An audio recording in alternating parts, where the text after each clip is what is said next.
এই জন্য তোমরা কিন্তু পার পেয়ে যাচ্ছ। আর এত খাতা মনোযোগ দিয়ে দেখাও সম্ভব না, কিন্তু স্যাররা কিন্তু ফার্স্ট প্যারাটা পড়ে। ইংল্যান্ডে একাডেমিতে একটা কথা আছে, always make sure that you have sufficient time to answer the last question.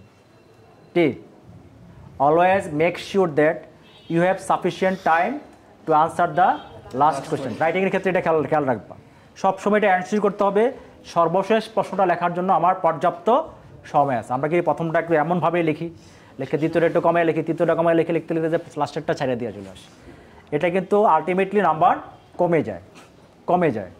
এই জন্য যে সর্বশেষ প্রশ্নটা ভালো লিখতে পারবে আর প্রথমটা ভালো লিখতে পারবে, বলা যায় যে সে ভালো মার্কস পাবে।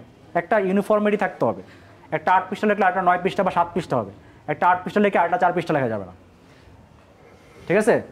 আর প্রথম পৃষ্ঠার প্রথম প্যারা, শেষ পৃষ্ঠার শেষ প্যারা, স্যাররা 2টা প্যারা পড়ে, গোপন কথা বলে গেলাম। প্রথম পৃষ্ঠার প্রথম প্যারা, শেষ পৃষ্ঠার শেষ প্যারা, সময় না থাকলেও 2টা প্যারা একটু রিভিশন দিবা। স্যারেরা ওই 2টা জায়গায় হাড়ির ভাত টাপার মতো একটু দেখে, বুঝতে পেরেছো?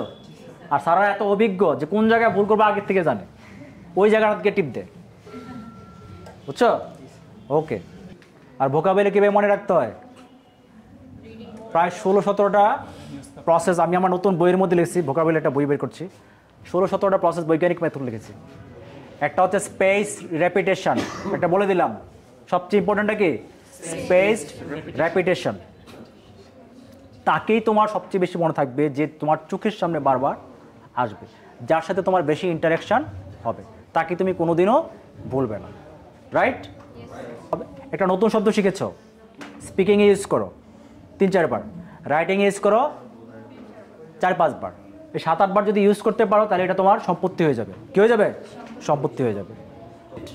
এটা আমারটা, আমি কি বলি, use the word or lose the word. একটা আমি এতগুলো শব্দ আজকে বসে পড়ে ফেলছি, আমি একটাও ইউজ করতে পারলাম না, আমি আজকে 50টা ওয়ার্ড শিখে ফেলছি, এই দেখো চোখ বন্ধ করে বলতে পারি, কোনো লাভ নেই। তুমি ইউজ করো, তুমি সেন্টেন্স তৈরি করো, সেন্টেন্স তৈরি করে কথাবার্তায় ডায়ালগে ফ্রেন্ডের সাথে প্র্যাকটিস করো, তুমি সেখানে ইউজ করতে পারো কিনা। সেকেন্ড হচ্ছে তুমি রাইটিং ইউজ করতে পারো কিনা, অথবা এই শব্দটা তুমি শুনে বুঝতে পারছো কিনা, যখন বিদেশে একটা ভিডিওতে বলবে এই সেম শব্দটা তুমি ক্যাচ করতে পারতেছো কিনা, এটাই ইউজ করা।